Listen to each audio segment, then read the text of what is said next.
آج کی ویڈیو میں ہم پیغمبر اسلام صلی اللہ علیہ وآلہ وسلم پر غار حرا میں نازل ہونے والی پہلی وحی کے حالات بیان کریں گے۔ پیغمبر اسلام صلی اللہ علیہ وآلہ وسلم کی عمر مبارک 25 سال تھی جب آپ کی شادی حضرت خدیجہ سے ہوئی۔ 35ویں سال کے بعد سے پیغمبر اسلام صلی اللہ علیہ وآلہ وسلم نے حضرت خدیجہ رضی اللہ تعالی عنہا کے کاروبار میں حصہ لینا بند کر دیا اور اسے اپنے منتخب کردہ نمائندوں کے حوالے کر دیا۔ اب پیغمبر اسلام کو ضرورت نہیں ہر جگہ جانے کی، چنانچہ آپ مکہ میں ہی قیام کرتے ہیں۔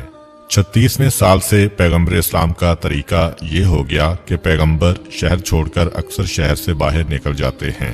ایک پہاڑ ہے مکے اور مینا کے درمیان جس کا نام ہے جبل نور، اسی کو فاران بھی کہا گیا ہے۔ اس پہاڑ کی چوٹی پہ ایک غار بنا ہوا ہے جسے غار حرا کے نام سے جانا جاتا ہے۔ آج کل تو یہ پہاڑ مکہ کے اندر آ گیا ہے، اس وقت یہ مکے سے تقریباً 3 دن دور مانا جاتا تھا۔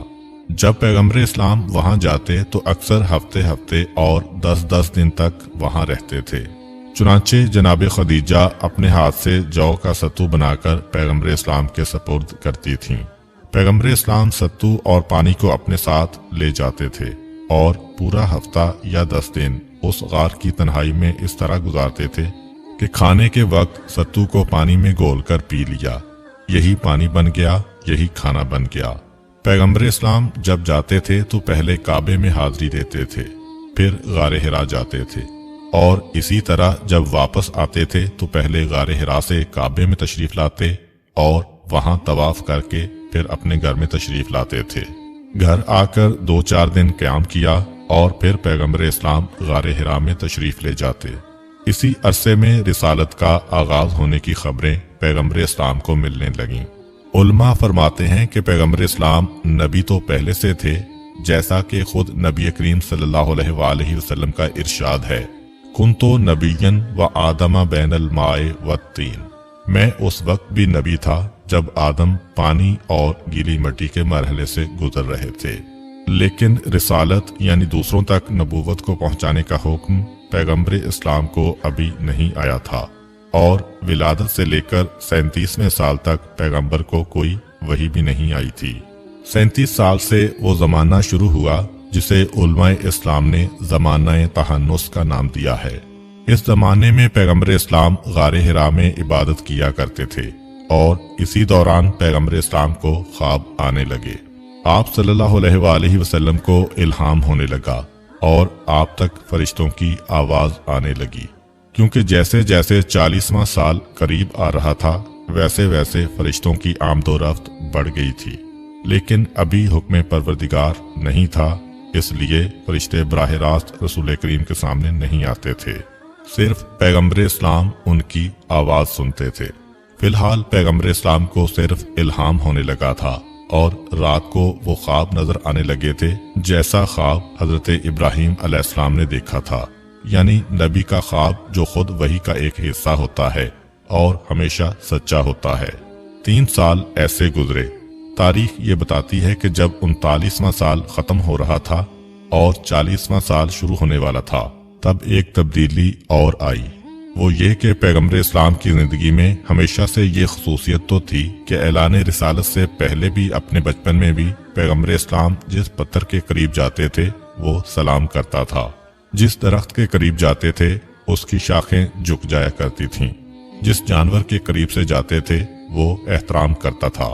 لیکن 40 سال کے آغاز میں تب یہ تبدیلی آ گئی کہ اب جو پتھر سلام کرتے ہیں وہ پہلے تو خالی السلام علیکم کہتے تھے، اب السلام علیکہ یا رسول اللہ کہتے ہیں۔ اب جو درخت سلام کرتے ہیں وہ پیغمبر اسلام کو رسول اللہ کا خطاب دے کر سلام کرتے ہیں۔ جانور جب سلام کرتے ہیں تو السلام علیکہ یا رسول اللہ۔ اب پروردگار عالم کی جانب سے ان جمادات و حیوانات کو حکم ملا اور یہ رسول کو رسول کہہ کر پکار رہے ہیں، یہاں تک کہ ایک رات کو پیغمبر اسلام نے بھی خواب میں دیکھا کہ ایک فرشتہ آتا ہے اور آنے کے بعد السلام علیکہ یا رسول اللہ کہہ کر پیغمبر اسلام کو سلام کرتا ہے۔ اسی دوران پیغمبر اسلام کی عمر 40 سال مکمل ہو گئی، لیکن پیغمبر اسلام نے اس کے 4 مہینے بعد اعلان رسالت کیا۔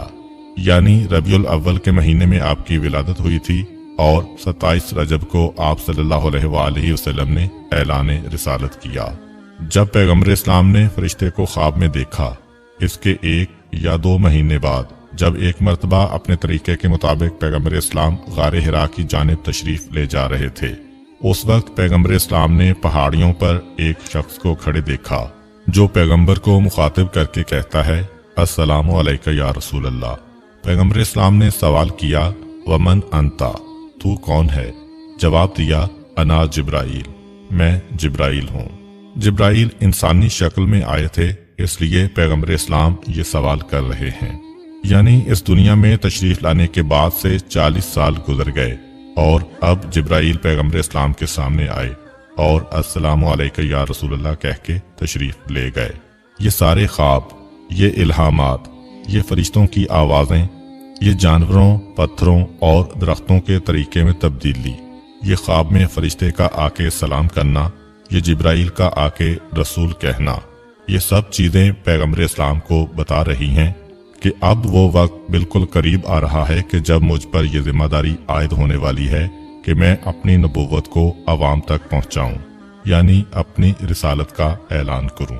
یہاں پہ سوال یہ پیدا ہوتا ہے کہ 40 سال کی عمر میں پیغمبر اسلام کو یہ حکم ملا، لیکن اس سے پہلے جو 40 سال رسول کے گزرے ہیں، کیا ان 40 سالوں میں رسول کا اور اللہ کا آپس میں کوئی رابطہ نہیں تھا؟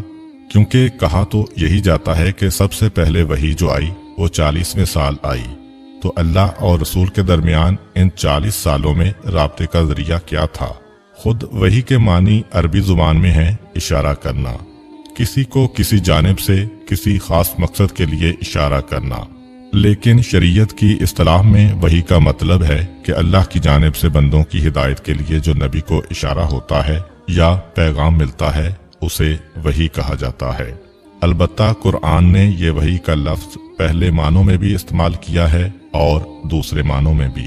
چنانچہ آسمانوں کے لیے آیا کہ ان پہ وحی نازل کی گئی، زمین کے لیے آیا یومئذ تحدث اخبارہا بأن ربک اوحی لہا، کہ زمین قیامت کے دن اپنی ساری خبریں بتا دے گی جو اللہ نے اس پر وحی کی ہیں۔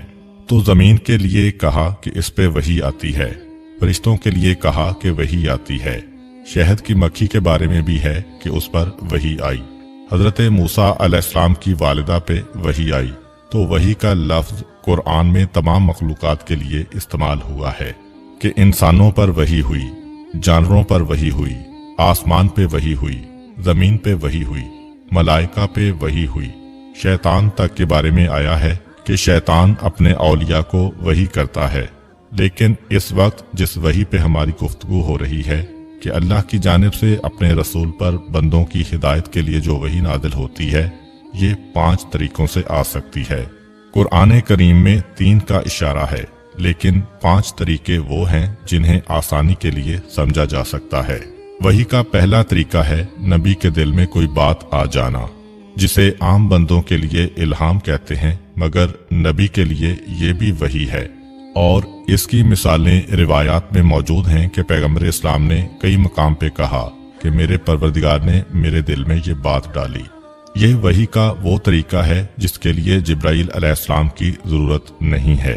40ویں سال ہی وحی نہیں آئی، بلکہ نبوت کی پوری زندگی یہ سلسلہ رہا۔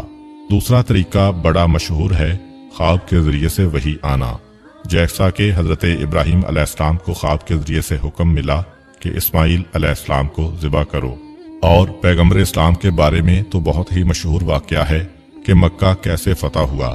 اللہ کے رسول نے مدینے میں ایک رات کو سوتے وقت یہ خواب دیکھا کہ میں احرام پہن کر خانہ کعبہ کا طواف کر رہا ہوں، اور اگلے دن حکم دیا کہ مجھ پر وحی آ گئی ہے کہ مجھے مکے جانا ہے، جس کا تذکرہ قرآن کے 48ویں سورہ فتح میں ہے کہ اے اللہ کے رسول، ہم نے تمہارے خواب کو سچا کر دکھایا۔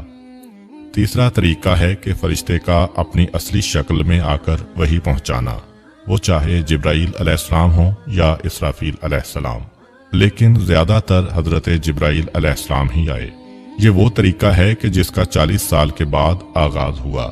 40 سال سے پہلے خواب کے ذریعے وحی آ رہی تھی، دل کے ذریعے وحی آ رہی تھی، مگر तीसरा तरीका फरिश्ते के जरिए से वही का। इब्न मज़ऊन रज़ी अल्लाह अन्हु पैगम्बर इस्लाम के इंतहाई जलीलुल क़द्र सहाबी हैं। उन्होंने मक्का की जिंदगी में इस्लाम कबूल किया, बहुत शुरू के मुसलमानों में से हैं। ये अपने इस्लाम लाने से पहले का वाक़या बयान करते हैं कि मैं एक दिन अपने घर से काबे की जानिब जा रहा था कि रास्ते में मेरा गुजर पैगम्बर इस्लाम के दरवाजे के सामने से हुआ, तो मैंने देखा कि दरवाज़ा खुला है और रसूल अपनी बैठक में बैठे हैं। उन्होंने सोचा कि मैं थोड़ी देर बैठ के बात कर लूं। रसूल के पास जाकर बैठ गए और बातचीत शुरू हो गई। ये वो ज़माना है कि पैगम्बर इस्लाम को नबूवत का ओहदा मिल चुका है, लेकिन अभी अलल ऐलान तबलीग शुरू नहीं हुई। मैं जाके बैठ गया। थोड़ी देर गुजरी, हमारी बातचीत होते होते एकदम रसूल खामोश हो गए और दाईं तरफ देखने लगे। देखते जाते हैं और इस तरह सर हिलाते जाते हैं जैसे कोई किसी से बातचीत करते हुए सर हिलाता है। फिर बाईं तरफ देखने लगे और वहां भी सर हिलाने लगे। थोड़ी देर के बाद ये गुफ्तगू खत्म हुई तो मैंने पूछा कि एकदम बातचीत करते हुए आप खामोश क्यों हो गए और ये किसकी तरफ आप देख रहे थे?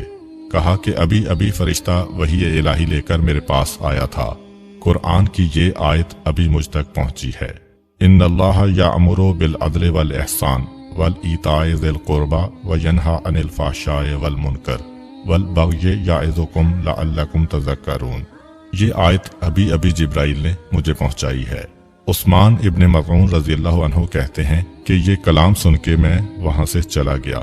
वही का चौथा तरीका ये है कि फरिश्ता हुक्म को लेकर आता है, मगर अपनी शक्ल में नहीं बल्कि इंसानी शक्ल में। और अक्सर पैगम्बर इस्लाम के एक सहाबी हैं दहिया कल्बी रज़ी अल्लाह ताला अन्हु, उनकी शक्ल में जिब्राइल अलैहिस्सलाम आते थे। इसके बारे में हजरत अली कर्रमल्लाहु वजहू की एक रिवायत है कि एक दिन मैं पैगम्बर इस्लाम के करीब से गुजर रहा था तो देखा कि पैगम्बर इस्लाम लेटे हुए हैं और पैगम्बर का सर दहिया कल्बी की आगोश में रखा है। पैगम्बर इस्लाम लेटे हुए हैं, आंखें बंद हैं। मैं समझ गया कि वही आ रही होगी, इसलिए पैगम्बर लेटे हुए हैं या आराम कर रहे होंगे। जब मैं आगे बढ़ रहा था तो दहिया कल्बी ने मुझे रोक के सलाम किया, ए रसूल के भाई, आप पर मेरा सलाम हो। मैंने जवाब दिया। उन्होंने मुझसे कहा कि आप आ गए हैं, मुझे इजाजत दीजिए, इसलिए कि इस सआदत और फजीलत के हकदार मुझसे ज्यादा आप हैं कि आपकी आगोश में पैगंबर का सर रहे। ये कह के दहिया कल्बी खड़े हो गए और मैं फौरन बैठ गया और रसूल का सर अपनी गोद में लिया और वो मुझे सलाम करके चले गए। पैगंबर ने आंखें खोली और कहा कि ए अली, किससे बात कर रहे थे? मैंने कहा कि या रसूलल्लाह, ये दहिया कल्बी आपके सहाबी थे जिनकी आगोश में आप सर रख के सो रहे थे। वो अभी ये खिदमत मेरे सपुर्द करके चले गए हैं। तो पैगम्बर इस्लाम ने मुस्कुरा के कहा कि नहीं, ये दहिया नहीं है बल्कि ये जिब्रील अमीन हैं जो इस शक्ल में मेरे पास आए थे अल्लाह का पैगाम लेकर, और तुम्हें देखकर जिब्राइल यहाँ से रुखसत हुए। तो ये चौथा तरीका है वही का कि जिब्राइल आते हैं इंसानी शक्ल में, लोग उनको देखते हैं, उनसे बात करते हैं, पता नहीं चल पाता है कि ये जिब्राइल हैं। और पांचवी और आखिरी सूरत यह है वही का वो तरीका जो सबसे अहम है। वो ये है कि बगैर जिब्राइल अलैहिस्सलाम के डायरेक्ट और बराह रास्त अल्लाह और रसूल की बातचीत। ज्यादातर लोगों के जहनों में ये तसव्वुर है कि जितना कुरान आया, जितनी वही आई, सब जिब्राइल अलैहिस्सलाम लेके आए। मगर वही का पांचवा तरीका ये है कि परवरदिगार अपने हबीब से बराह रास्त कलाम करता है, बीच में कोई फरिश्ता नहीं, बीच में कोई वास्ता नहीं। जैसा कि वाक़या मेराज में हुआ कि वहाँ जिब्राइल भी नहीं है, अल्लाह ताला ने बराह रास्त अपने हबीब से बात की। और जब मूसा अलैहिस्सलाम जैसे नबी से बराह रास्त बात हो सकती है तो फिर तमाम अंबिया के सरदार से बात क्यों ना हो। बल्कि अक्सर रिवायतों में तो ये भी है कि कुरान की बहुत सी आयतें भी इस तरह नाजिल हुईं कि जिब्राइल का बीच में दखल ही नहीं है बल्कि बराह रास्त वही आई। किसी ने एक मर्तबा इमाम जाफर सादिक अलैहिस्सलाम से पूछा कि फर्जंदे रसूल, जब जिब्राइल अलैहिस्सलाम आपके जद पैगम्बर इस्लाम के पास आते थे तो पैगम्बर इस्लाम की क्या हालत हो जाती थी? क्योंकि आमतौर पर यह मशहूर है कि जब कोई वही आती है तो पैगम्बर का सारा जिस्म कांपने लगता है, चेहरे का रंग उड़ जाता है। वही खत्म होती है तो रसूल पसीने पसीने होते हैं, रसूल के चेहरे से पसीना टपक रहा होता है। इमाम ने कहा कि तूने गलत कहा, जिब्राइल के सामने रसूलुल्लाह की ये हालत कभी हो ही नहीं सकती। वो तो खुद उनके एक अदना खादिम हैं। जब आते हैं तो अदब और एहतराम के साथ बैठते हैं और जब तक रसूल इजाज़त ना दें एक लफ्ज़ भी अपनी ज़ुबान से नहीं निकालते हैं। रावी ने कहा कि ए फर्जंदे रसूल, ये तो सारे मुसलमानों में मशहूर है कि वही का बोझ बहुत बड़ा होता है और जिब्राइल वही देते हैं तो रसूल इसके वजन से कांपने लगते हैं। कहा कि ये जिब्राइल अलैहिस्सलाम के आने के वक्त नहीं होता, ये उस वक्त होता है जब कभी परवरदिगार बराह रास्त रसूलुल्लाह पे वही नाजिल करता है बगैर जिब्राइल के वास्ते के। और फिर तज़किरा किया सूरह माइदा का। हजरत अली कर्रमल्लाहु वजहुल करीम का इरशाद है कि एक दफ़ा मैं रसूलुल्लाह के साथ जा रहा था। रसूलुल्लाह अपनी सवारी पर थे, मैं अपनी सवारी पर था। रसूल करीम खच्चर पर सवार थे। एकदम वो खच्चर रुक गया और मैंने थोड़ी देर के बाद देखा कि पैगंबर का जिस्म कांप रहा है, सारे जिस्म से पसीना निकल रहा है और पैगंबर का खच्चर इस तरह से झुकता चला जा रहा है कि मुझे ऐसा महसूस हुआ कि जैसे इसका पेट जमीन से लग जाएगा। थोड़ी देर तक ये कैफियत रही कि ऐसा लग रहा था कि खच्चर में खड़े होने की ताकत नहीं है, इतना वो कमजोर हो गया। और फिर थोड़ी देर के बाद ये हालत खत्म हो गई। पैगंबर इस्लाम ने एक मर्तबा मुझे देखा। मैंने सवाल किया कि ए अल्लाह के रसूल, क्या कैफियत है? कहा कि अभी अभी परवरदिगार ने बराह रास्त सूरह माइदा की कुछ आयतों को नाज़िल किया है। तो जब बराह रास्त वही आती है, उस वही का वजन इतना होता है कि जिस जानवर पर पैगंबर इस्लाम है उसकी कमर टूटने लगती है। और वही के इस तरीके के बाद पैगंबर इस्लाम कमजोरी महसूस करते थे, वरना दूसरे 4 तरीकों में कोई कमजोरी महसूस नहीं होती थी। ये ऐसा सिलसिला है कि जिसमें जिब्राइल की जरूरत नहीं है, बल्कि बराह रास्त रसूल अल्लाह से गुफ्तगू करते हैं। तो ये 5 तरीके हैं वही के: इल्हाम, ख्वाब, फरिश्ते का इंसान की शक्ल में आना, फरिश्ते का फरिश्ते की शक्ल में आना, और आखिरी तरीका ये है कि बराह रास्त वही का नाजिल होना। चुनाचे बात हो रही थी पहली वही की। 27 रजब की तारीख थी, जुमे का दिन था और अंग्रेजी हिसाब से नौरोज की तारीख पड़ रही थी। बेयक वक्त नौरोज और 27 रजब दोनों जमा हो रहे थे। जुमा का दिन है। पैगंबर इस्लाम 7-8 दिन से गारे हिरा में तशरीफ फरमा है। उस वक्त मलाइका को उस चीज की इजाजत मिल गई जिसके लिए मलाइका बेचैन थे और तड़प रहे थे कि हमें रसूल के पास जाकर रसूल की ज़ियारत का मौका मिलना चाहिए। परवरदिगार ने कहा, ऐ मेरे मलाइका, आज तुम्हें इजाजत है। चुनाचे अलस सुबह से फरिश्तों के गरोह दर गरोह गारे हिरा में उतरने लगे। फरिश्ते इंसान की तरह नहीं हैं कि उनका हुजूम इंसान के लिए जगह को तंग कर दे। गारे हिरा में फरिश्तों के फरिश्ते उतर रहे हैं। एक एक गरोह आता है और आके पैगंबर इस्लाम को सलाम करता है।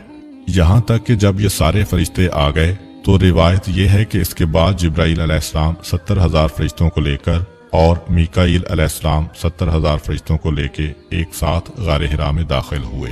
दोनों फरिश्ते 70,000 साथियों के साथ पैगंबर इस्लाम के सामने पहुंचे और साथ एक कुर्सी लेकर आए जो सुर्ख याकूत की बनी हुई है। सुर्ख याकूत जन्नत के उस पत्थर का नाम है जिससे जन्नत के मोहल्लात, खैमे और जन्नत का फर्नीचर बनाया गया है। कुर्सी को रखा जाता है और जिब्राइल व मीकाईल अलैहिमुस्सलाम पैगंबर इस्लाम सल्लल्लाहु अलैहि वसल्लम को दरख्वास्त करते हैं कि अब आप इस पे तशरीफ रखिए। पूरी शान के साथ पैगंबर इस्लाम उस कुर्सी पे तशरीफ फरमा होते हैं और फरिश्तों ने पैगंबर इस्लाम के सर पर ताजे नबूवत रखा। इसके बाद सारे फरिश्ते हाथ बांधकर पैगंबर इस्लाम के सामने कितार दर कितार खड़े हो गए। जिब्राइल अलैहिस्सलाम सबसे आगे हैं और ऐन इस मौका पर जिब्राइल अलैहिस्सलाम ने कहा, अल्लाह के रसूल, अब ये पहली वही आ रही है। बिस्मिल्लाहिर्रहमानिर्रहीम।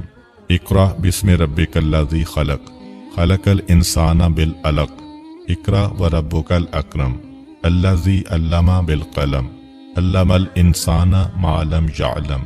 यानी पढ़िए अपने उस परवरदिगार के नाम से जिसने तमाम इंसानों को पैदा किया, वो परवरदिगार जिसने इंसान को जमे हुए खून से बनाया, वो परवरदिगार कि जिसने इंसान को कलम के जरिए से तालीम दी और इंसान को वो सिखाया जो इंसान पहले नहीं जानता था। जिब्राइल अलैहिस्सलाम वही इलाही के अल्फाज पैगंबर इस्लाम तक पहुंचा रहे हैं। इस हालत में कि याकूत सुर्ख की कुर्सी पर ताज नबूवत को सर पे रखे पैगम्बर इस्लाम तशरीफ फरमा हैं और कुरान की ये 5 आयतें नाजिल हुईं और पैगम्बर इस्लाम ने इन 5 आयतों को दोहराया और जिब्राइल अलैहिस्सलाम ने आगे बढ़कर लवाए हमद खुदा का परचम पैगम्बर इस्लाम के सपुर्द किया। ये वही झंडा है कि जिसके साये में पैगम्बर इस्लाम के मानने वाले क़यामत के मैदान से जन्नत की जानिब बढ़ेंगे और जन्नत में जहां रसूल का क़याम होगा उस महल की छत पे ये परचम लगाया जाएगा। इस शान से वही इलाही नाजिल हुई। पैगम्बर इस्लाम ने जिब्राइल अलैहिस्सलाम के इस पैगाम को सुना। रिवायत यह है कि इन 5 आयतों को सुनने के बाद पैगम्बर इस्लाम अपने मकाम से बुलंद हुए, फिर अदब और एहतराम से फरिश्ते 2 कतारों में खड़े हो गए। पैगम्बर इस्लाम इन दोनों के दरमियान से निकले। बाहर आते हुए लिवाए हमद यानी उस झंडे को दोबारा जिब्राइल अलैहिस्सलाम के सपुर्द किया गया और अब जो पैगम्बर इस्लाम बाहर आ रहे हैं तो उस वक्त जितने भी दरख्त, पत्थर और जानवर रास्ते में हैं, हत्ता कि रिवायत यह है कि उस वक्त खाना काबा तक सबकी जानिब से एक ही आवाज बुलंद हो रही थी, अस्सलामु अलैका या रसूल अल्लाह, अस्सलामु अलैका या रसूल अल्लाह। पैगम्बर इस्लाम गारे हिरा से बाहर आए। जिब्राइल जाना चाहते हैं। जाते जाते कहा कि बस एक आखिरी पैगाम और जो आपको अनकरीब मिल जाएगा। पैगम्बर इस्लाम गारे हिरा से बाहर आए और आहिस्ता आहिस्ता चलते हुए अपने घर की जानिब रवाना हुए। घर में जाते ही पैगम्बर इस्लाम सल्लल्लाहु अलैहि वसल्लम बिस्तर में लेट गए। कई दिनों के बाद पैगम्बर इस्लाम वापस आए हैं। जनाब खदीजा रज़ी अल्लाह ताला अन्हा से कहा कि मुझे एक चादर ओढ़ा दो, मैं आराम करना चाहता हूँ। जनाब खदीजा ने चादर लाके पैगम्बर इस्लाम को ओढ़ा दी। इस दौरान सूरह मुद्दस्सिर की पहली 7 आयात नाजिल हुईं। बिस्मिल्लाहिर्रहमानिर्रहीम। या अय्युहल मुद्दस्सिर कुम फअंज़िर व रब्बका फकब्बिर व सियाबका फतहिर व रुज्जा फहजुर वला तमनुन तस्तक्सिर व लिरब्बिका फस्बिर। ऐ चादर ओढ़ने वाले, उठिए और तंबीह कीजिए और अपने रब की किबरियाई का ऐलान कीजिए और अपने लिबास को पाक रखिए और नापाकी से दूर रहिए और एहसान ना जतलाएं कि अपने अमल को बहुत समझने लग जाएं और अपने रब की खातिर सब्र कीजिए। कुम फअंज़िर, उठिए और तंबीह कीजिए का पैगाम सुनकर पैगम्बर इस्लाम चादर को उलट के अपने मकाम से खड़े हुए, किबले का रुख किया और अपने कानों में उंगलियां दाखिल करके अल्लाह अकबर की सदा 2 या 4 दफा बुलंद की, जो अब तक इस्लाम में मुस्तहब है हालत अजान में। बाज़ रिवायतों में ये है कि ये आवाज़ दुनिया के तमाम मौजूदात तक पहुँच गई और उनमें से जिसने इसका जवाब दिया वही पैगम्बर इस्लाम का मानने वाला बना। ये आवाज़ पैगम्बर इस्लाम देते हैं हुक्म कुरानी के एहतराम में और हुक्म कुरानी पर अमल करने के लिए। इसी मौका के मुतल्लिक हजरत अली कर्रमल्लाहु वजहू फरमाते हैं कि जैसे ही पैगंबर ने अल्लाह अकबर कहा, मैंने देखा कि एक इंतहाई खौफनाक आवाज बुलंद हुई। मैंने आगे बढ़कर पैगंबर इस्लाम से सवाल किया कि ए अल्लाह के रसूल, ये आवाज कैसी थी? आपने अल्लाह अकबर कहा। इसके जवाब में अल्लाह अकबर तो आ रहा है, मगर ये खौफनाक व हैबतनाक आवाज कैसी है? जवाब दिया, ए अली, ये शैतान के चीखने की आवाज है, क्योंकि आज शैतान मायूस हो गया। रिवायत में है कि 4 ऐसे मकाम थे कि जब शैतान ने चीख मारी है। पहला मौका जब शैतान ने सजदा नहीं किया और उसे बारगाह इलाही से निकाल दिया गया। दूसरा मौका जब उसे जन्नत और आसमानों से भी निकाल दिया गया। तीसरा मौका जब पैगंबर इस्लाम ने इस तरह ऐलान रिसालत किया। और चौथा मौका जब अल्हम्दुलिल्लाह का सूरा नाजिल हुआ। ये 4 मौके ऐसे हैं कि शैतान इन मौकों पर बिल्कुल मायूस होकर चला गया। पैगंबर इस्लाम कहते हैं कि ए अली, आज शैतान मायूस हो गया कि अब कोई उसके साथ नहीं चलेगा, अब कोई उसके रास्ते पर चलने वाला नहीं है। तो इस तरह पैगंबर इस्लाम पर एक ही दिन में 2 अलग अलग वहियां नाजिल हुईं। पहली वही इक़रा बिस्मि रब्बिकल्लज़ी खलक़ वाली और दूसरी सूरह मुद्दस्सिर की आयतें। अब पैगंबर इस्लाम सल्लल्लाहु अलैहि वसल्लम ने जनाब खदीजा रज़ी अल्लाह ताला अन्हा की तरफ रुख किया और फरमाया कि ए खदीजा, क्या तुम्हें पता है कि परवरदिगार ने अब रिसालत के ऐलान का हुक्म दे दिया है, और अगर तुम मेरा साथ देना चाहती हो तो फिर कलमा पढ़ो। जनाब खदीजा ने पूछा, अल्लाह के रसूल, कौन सा कलमा? पैगम्बर इस्लाम ने जनाब खदीजा को कलमा पढ़ाया। जनाब खदीजा ने कहा, अल्लाह के रसूल, मैं तो पहले ही यकीन किए बैठी थी कि आप यकीनन सच्चे नबी और सच्चे रसूल हैं, मगर आज जुबान से भी इसका ऐलान कर देती हूँ। उन्होंने कलमा पढ़ा। हजरत अली करमल्लाहु वजहो उस वक्त पैगम्बर इस्लाम सल्लल्लाहु अलैहि वसल्लम के साथ ही रहते थे। उन्होंने भी फौरन आपकी रिसालत को तस्लीम किया। तीसरे नंबर पर इस्लाम को कबूल करने वाली शख्सियत हजरत ज़ैद बिन हारिसा रजी अल्लाह ताला अन्हो की है, जो जनाब खदीजा के गुलाम और पैगम्बर इस्लाम के मुंह बोले बेटे भी थे।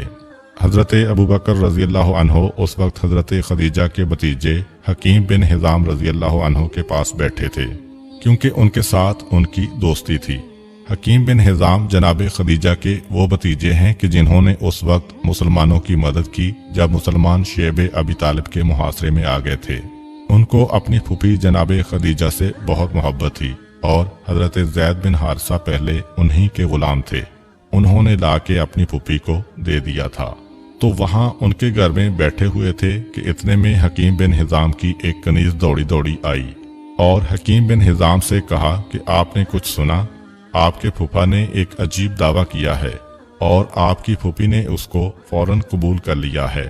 हकीम कहते हैं, क्या बात हुई? कनीज ने पूरा वाकया सुनाया कि मैं गई थी तो वहां कलमा पढ़ा जा रहा था, इस्लाम पेश किया जा रहा था। हजरत अबू बकर रज़ी अल्लाह अन्हो ये सुनते ही खड़े हुए और कहा, मैं खुद जाके तहकीक करूंगा। रसूल करीम के पास आए और तहकीक करने के बाद कलमा इस्लाम पढ़ा। चुनाचे इस तरह औरतों में सबसे पहले इस्लाम कबूल करने वाली शख्सियत हजरत खदीजा बनी, नौजवानों में हजरत अली करमल्लाहु वजहो और बूढ़ों में हजरत अबू बकर रज़ी अल्लाह अन्हो। अब यहाँ पे एक रिवायत है कि जनाब खदीजा इस्लाम कबूल कर चुकी थी, मगर दिल ये चाहा कि मजीद इसकी तस्दीक की जाए। चुनाचे वो अपने चचा वरका इब्ने नौफल के पास पहुंची।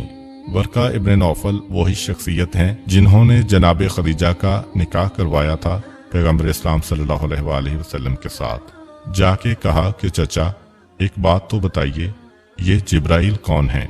वरका इब्ने नौफल ने सुना तो बेइख्तियार कहा, कुद्दूसन कुद्दूसन, तुम्हारी जुबान पे ये नाम कैसे आया?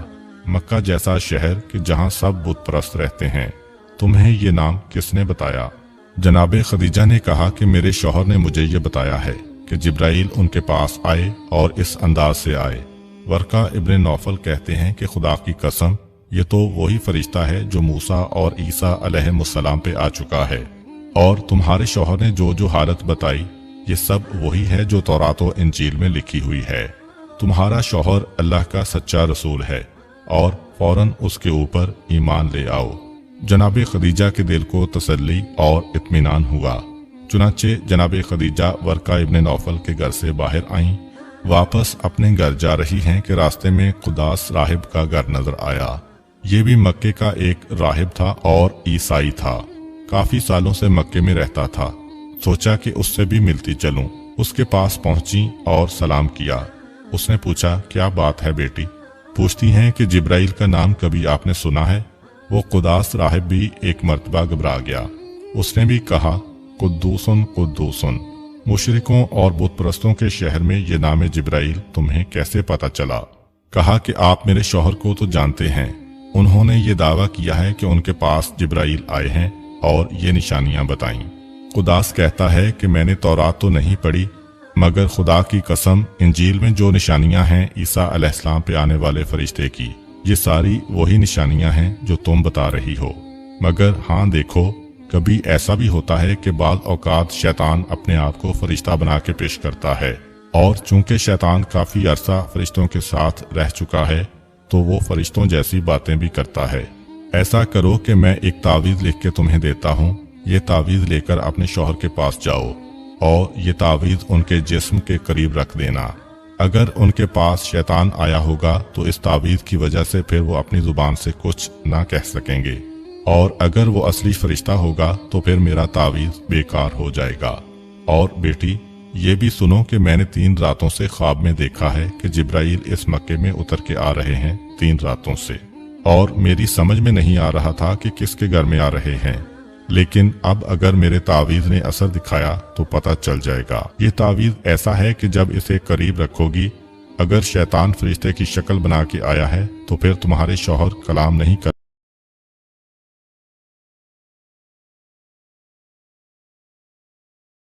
سکیں گے، ہفتہ اور بہکی بہکی باتیں کریں گے، ورنہ میرا تعویذ بیکار ہو جائے گا اگر وہ صحیح فرشتہ ہے۔ جناب خدیجہ کو اطمینان و یقین تو ہے، مگر تعویذ لے کے چلیں۔ جس وقت گھر میں داخل ہوئیں تو دیکھا پیغمبر اسلام تشریف فرما ہیں اور زبان پر سورہ قلم کی ابتدائی آیتیں ہیں۔ یہ قرآن کی تیسری وحی ہے۔ پہلی وحی سورہ اقرا یعنی سورہ علق، دوسری وحی سورہ مدثر اور تیسری وحی سورہ قلم۔ جیسے ہی جناب خدیجہ داخل ہوئیں، پیغمبر اسلام سورہ قلم کی تلاوت کر رہے تھے۔ بسم اللہ الرحمن الرحیم، نون والقلم وما یسطرون ما انت بنعمت ربک بمجنون۔ نون اور اس قلم کی قسم کہ جس سے تم لکھتے ہو، تم اپنے پروردگار کی نعمت کی وجہ سے مجنون نہیں ہو، یعنی بہکی ہوئی باتیں نہیں کر رہے، تم پر وحی نازل ہو رہی ہے۔ بس اتنا سننا تھا کہ جناب خدیجہ نے کہا کہ اب تعویذ کی ضرورت نہیں، اس لیے کہ وہ جملہ اس وقت قرآن کی آیت میں آ گیا۔ تو اس راہب نے بتایا تھا کہ اگر شیطان آیا ہوگا تو اس وقت پیغمبر مجنونوں جیسی باتیں کریں گے، اور یہاں جیسے ہی تعویذ لے کے میں گھر میں پہنچی، پیغمبر کی زبان پہ جملہ ہے وما انت بنعمت ربک بمجنون، کہ اے میرے حبیب، تمہارے پروردگار کی نعمت تم پہ آئی ہے، تم مجنون نہیں ہو۔ جناب خدیجہ الٹے پاؤں گئیں اور خداس کو پورا واقعہ سنایا۔ اس نے کہا میں خود چلنا چاہتا ہوں۔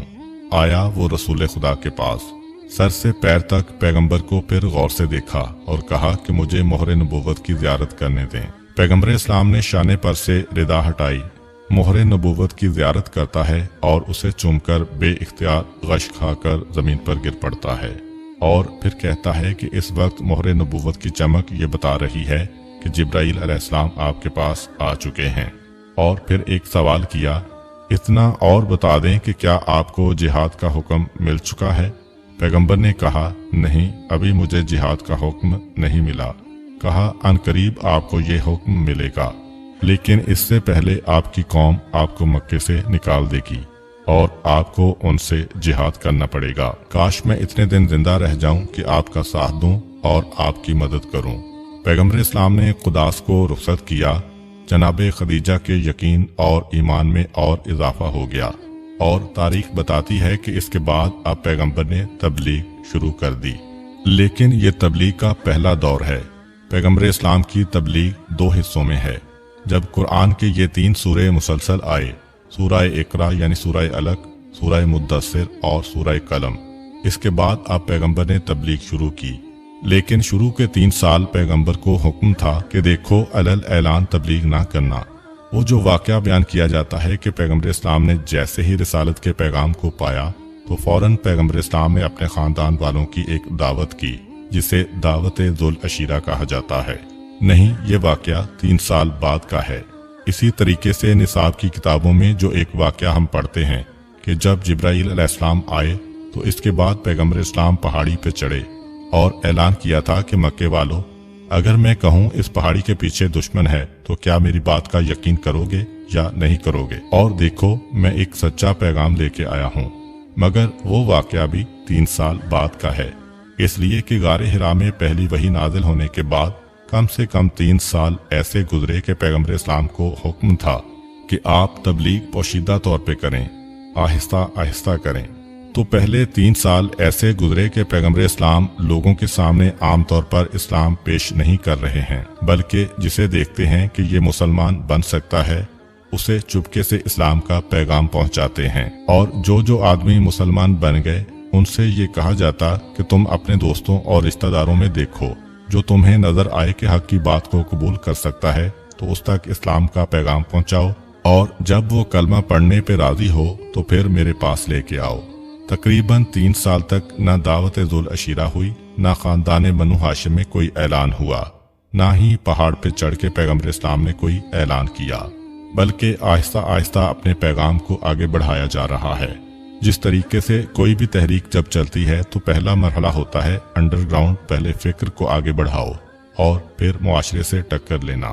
تو ان 3 سال کی محنت کے نتیجے میں 134 آدمیوں نے اسلام قبول کر لیا۔ ان 134 آدمیوں میں 9 غلام اور کنیزوں میں شامل تھے، اور باقی 125 جو تھے ان میں بھی 2 آدمی ایسے تھے جو قریش سے باہر کے تھے۔ 123 آدمی قریش والے تھے۔ یعنی اسلام کا پیغام غلام اور کنیزوں تک ہی نہیں پہنچا، بلکہ ان میں معاشرے کے پڑھے لکھے اور سمجھدار لوگ بھی تھے۔ اب یہ جو 3 سال چھپا کے تبلیغ ہوتی رہی، اس میں یہ تھا کہ 2.5 سال تک تو پیغمبر اسلام نے کوئی مرکز نہیں بنایا، بلکہ کبھی اس کے گھر گئے، کبھی اس کے گھر گئے، کبھی کسی کو بازار میں، کبھی کسی کو کعبے میں دیکھ کر اس کو اسلام کا پیغام دے دیا، اور جو لوگ مسلمان ہوتے گئے وہ ایک دوسرے سے ملاقات کرتے گئے، چنانچہ 5-5 10-10 کی ٹولیاں بن گئیں۔ یعنی ہر قبیلے سے کچھ آدمیوں نے اسلام قبول کر لیا۔ یہ لوگ ایک دوسرے کے ساتھ اٹھتے بیٹھتے تھے، تو نماز کا حکم تو بالکل شروع میں آ گیا تھا۔ ادھر کلمے کا حکم آیا، ادھر نماز کا حکم آیا، چنانچہ مسلمان نماز بھی پڑھتے تھے۔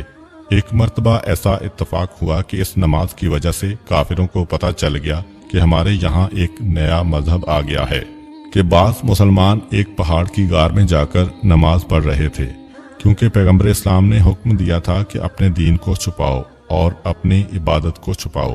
وہ نماز پڑھ رہے تھے کہ قبیلہ بنی تمیم کا ایک آدمی وہاں سے گزرا، حیرت سے رک گیا کہ یہ کیا ہو رہا ہے۔ اچھا، کچھ لوگوں کو یہ سود بد تو مل گئی تھی کہ مکے میں کچھ ہو ضرور رہا ہے، کوئی نئی تحریک چلی ہے۔ یہ پتہ نہیں چلا تھا کہ یہ سلسلہ کس نے چلایا ہے، مگر ہر قبیلے کو معلوم ہو گیا تھا کہ ہمارے کچھ نوجوان، ہماری کچھ عورتیں، ہمارے کچھ مرد، ان کا طریقہ بدل گیا ہے چند دنوں سے۔ عجیب عجیب باتیں کرنے لگے ہیں، عجیب عجیب طریقے ان کے ہو گئے ہیں کہ کبھی دعوت میں نہیں بیٹھتے، کبھی شراب کو چھوڑ کے کھڑے ہو جاتے ہیں۔ ایک سودبو تو ہو گئی، لیکن ابھی کسی نے توجہ نہیں دی۔ 2.5 سال ہو گئے تھے تبلیغ رسالت کو کہ بنی تمیم کے اس آدمی نے دیکھا کہ یہ کچھ آدمی عجیب طریقے سے کھڑے ہیں، کبھی کھڑے ہوتے ہیں، کبھی جھکتے ہیں، کبھی گرتے ہیں۔ اس نے یہ طریقہ دیکھا تو مذاق اڑانا شروع کر دیا کہ یہ تم نے کیا مسخرہ پن شروع کیا ہے، اور اس طرح کچھ مذاق کی باتیں کہیں۔ ایک مسلمان نے غصے کے عالم میں جانور کی ایک ہڈی اٹھا کر اس کے سر پہ ماری، جس سے وہ زخمی ہو گیا، اور اتنے سارے مسلمانوں کو دیکھ کر وہ واپس چلا گیا۔ مگر اس غلطی کی وجہ سے پیغمبر اسلام نے اب منع کر دیا کہ اب تم لوگ کہیں اور میٹنگ بھی نہ کرنا، کہیں پہ نماز بھی نہ پڑھنا، بلکہ ایک مکان میں مقرر کرتا ہوں، جب کبھی ایک دوسرے سے ملاقات کرنا ہو یا نماز پڑھنا ہو تو یہاں آ جایا کرو۔ اور یہ مکان تھا دار ارقم۔ ارقم رضی اللہ تعالی عنہ پیغمبر اسلام صلی اللہ علیہ وآلہ وسلم کے ایک صحابی ہیں، جنہوں نے شروع میں اسلام قبول کیا۔ ان کا مکان پیغمبر اسلام نے اس مقصد کے لیے مقرر کیا۔ اس مکان کی خوبی یہ تھی کہ یہ مکان حرم یعنی خانہ کعبہ سے بہت قریب تھا۔ صفا اور مروہ 2 پہاڑیاں جن میں 7 مرتبہ دوڑا جاتا ہے حج میں، ان میں سے صفا پہاڑی سے بالکل ملا ہوا یہ مکان تھا۔ اس مکان کو پیغمبر اسلام نے مرکز بنایا 2.5 سال کے بعد، کہ یہاں پر ہم لوگ چھپ کے جمع ہوں گے۔ جو نمازیں پڑھنا ہے اب نہ کعبے میں پڑھو، نہ پہاڑوں میں پڑھو، نہ میدانوں میں پڑھو، نماز یہاں آ کے پڑھو، عبادت یہاں آ کے کرو، ملاقات یہاں ایک دوسرے سے کرو، اور اگر اسلام کی کوئی بات پوچھنا ہے تو یہاں آ کے پوچھو۔ یہ مرکز بن گیا اسلام کا 6 مہینے تک۔ 6 مہینے کے بعد پھر تو پیغمبر کو حکم ہوا کہ اب آپ علل اعلان تبلیغ کیجئے، لیکن اس وقت بھی پیغمبر اسلام نے اسی کو مرکز رکھا۔ البتہ کافروں کو پتہ چل گیا کہ اب مسلمان یہاں رہتے ہیں، اور مکے سے ہجرت کرنے تک یہی سب سے بڑا مرکز رہا مسلمانوں کا۔ 3 سال جب گزر گئے اس تبلیغ کو، اور 134 آدمیوں نے کلمہ اسلام پڑھ لیا، تب دعوت ذوالعشیرہ کا حکم آیا، اور پیغمبر اسلام صلی اللہ علیہ وآلہ وسلم نے اپنے خاندان والوں کو کھانے کی دعوت پر بلایا اور انہیں اسلام کا پیغام دیا۔ امید کر Thank you for watching my video and please don't forget subscribe my channel.